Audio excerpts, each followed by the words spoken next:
Hello and welcome to Tomorrow's Past, our exploration of past predictions of the future. Today, we are heading back to a period of retrofuturism many have affection for, the 1960s America. We are going to be looking at Walter Cronkite's The 21st Century. Now, for those of you like me, who may not have been alive during Cronkite's relevance, for nearly half a century, he was one of, if not the most, trusted news sources in America, the idea of which seems very quaint today. As the lead anchor of the CBS Evening News, Cronkite reported on several events that shaped that century, the 20th century. He would be the one who broke many prominent deaths, like John F. Kennedy. Watching the live feed of that day, November 22nd, 1963, is very surreal. It cuts away from a cute dog commercial with the bulletin that he has been shot. I'm old enough to remember 9/11, and I imagine this had a similar vibe with the confusion to not know whether or not he was alive or dead. The speed information traveled back then, getting the local feed. This feels like the beginning of the world that we live in, the deep state, distrust in the government, and the hundreds of other conspiracy theories this spawned. Throughout his career, Cronkite would also announce the deaths of JFK's brother, Robert Kennedy, and Martin Luther King, both in 1968, as well as John Lennon's in 1980. On a less somber note, he reported Apollo 11's landing on the moon. He was also revered for his coverage of the Vietnam War. Cronkite actually traveled to Vietnam for a special report in 1968. Perhaps seeing the situation firsthand informed his opinion that the war would not be won easily, if at all. In the early 80s, he actually hosted a miniseries on the Vietnam War, which he referred to it as the only war America ever lost. Cronkite not only reported on the events of the 20th century that happened during his career, he also profiled and contextualized events from earlier in the series The 20th Century. The episodes I could find covered the Battle of the Bulge, the rise of Nazism, and the life and career of Turkey's first president, Kemal Ataturk. The 20th century ran from 1952 to 1967, when it was rebranded as the 21st century, and the focus shifted to speculating on what the future may hold. From political assassinations to Vietnam, we've already seen the vantage that these predictions were made from. There was a ton of uncertainty and social unrest. This may have informed some of the predictions we are going to be seeing, which are presented with a sort of underlying, and dare I say familiar, sense of dread.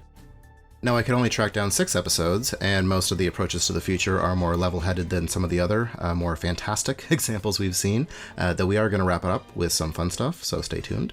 Obviously, these were presented by Cronkite. He was the draw, but the series was produced by Isaac Kleinerman and written by Judy Towers.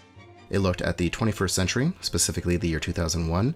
The format consisted of Cronkite interviewing experts, architects, urban planners, scientists, professors, and presenting the possible future developments discussed. Of the episodes I found, overpopulation is the major theme. It was believed the global population would double in the 34 years between production and 2001, which did happen. Their fears were the same as they are today. Not enough food, disease, lower quality of life. Solutions presented included birth control, both the birth control pill and the morning after pill. They believed a male version would be available by 2001. Still waiting on that. The show also predicts worldwide use, but neglects things like cultural or religious obstruction beyond American Catholicism. At one point, it looks at the relationship between sexual education and poverty. There's a clip of a Kentucky doctor who lectures an impoverished woman about birth control while she's giving birth, which is very awkward. This is her 5th child. She's 32. Apparently, this is a thing he regularly does. An episode dedicated to food explores factory farming and lab-grown designer food. It explores the idea of desalinating the ocean's water to use it to fertilize the desert to allow crops to grow. Genetically modified animals, carp in this example, are considered a solution to hunger. The soybean is celebrated, and the possibility of vertical farms, animals in skyscrapers, is also explored. The 21st century has an entire episode dedicated to futurists, intellectuals who dedicate themselves not to prophesizing amazing technology, but the socio-political possibilities of tomorrow. That is, besides this guy, who believes we will be able to break down and transport ourselves via radio waves. It's predicted that the Soviet Union and United States will remain superpowers with reduced influence and power distributed among 5 other powers: Japan, France, China, the UK, and West Germany. I guess unification wasn't thought possible.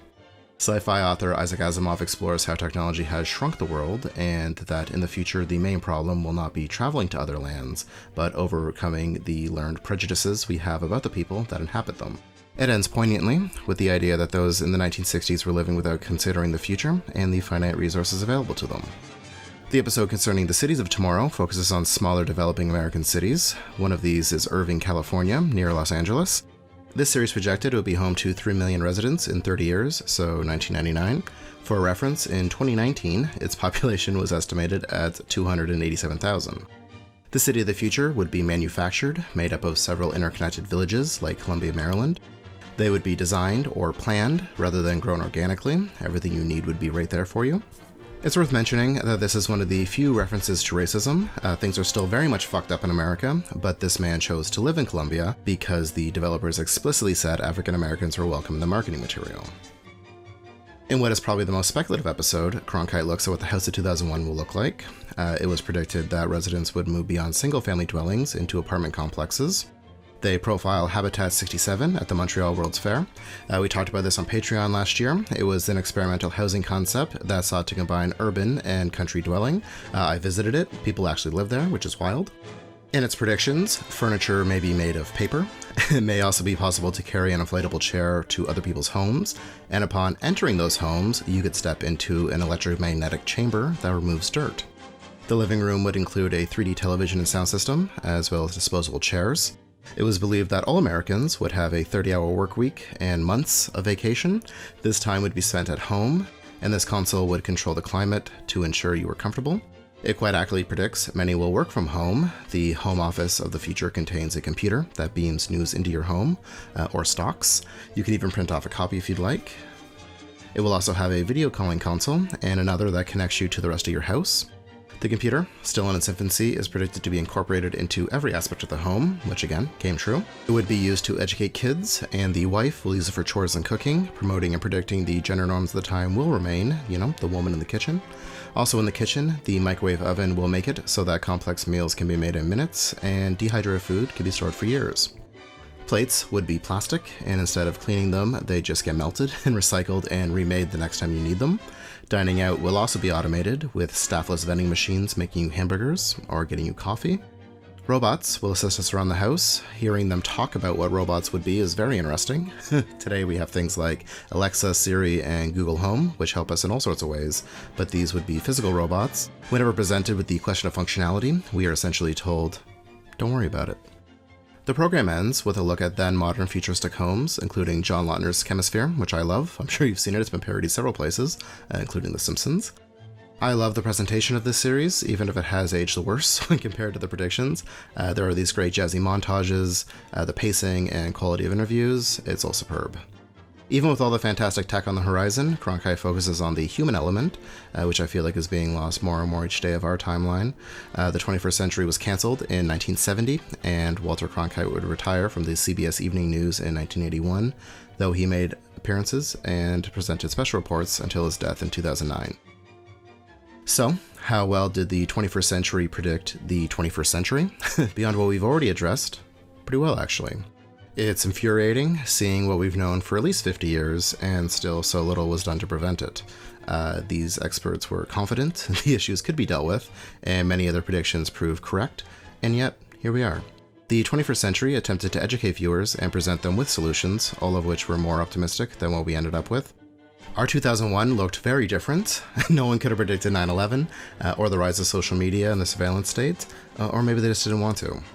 These all come from an American perspective, and America was still just in their eyes. It was good, though there is one interviewee who, when asked about the industrialization of third world countries, talks about the human cost. He said Americans would be disgusted if they reflected on what made their way of life possible. In the episode dedicated to computers, he also brought up the fear of government records and advocated for more transparency as to what the government has on you. But yeah, this isn't the easiest watch in 2020. As always, I have looked for somewhere to donate to better this future, and given that Cronkite was a journalist, I've settled on CPJ, the Committee to Protect Journalists. This is a nonprofit organization that supports journalists and advocates for press freedom worldwide. They also raise awareness of injustices against journalists, including imprisonment and murder. We are living in a very dangerous time. Many governments around the world have attacked the press, and the CPJ provides journalists with resources and assistance to help them keep safe. So please consider donating to them. I will put a link in the description. You can support us on Patreon, patreon.com/picsandportraits. A lot of this footage was made available thanks to the Office of Image Archaeology. I will post a link to the videos and their site down below as well. If you enjoyed this video, give us a thumbs up, subscribe if you haven't, and as always, thanks for watching. I'll see you in the future.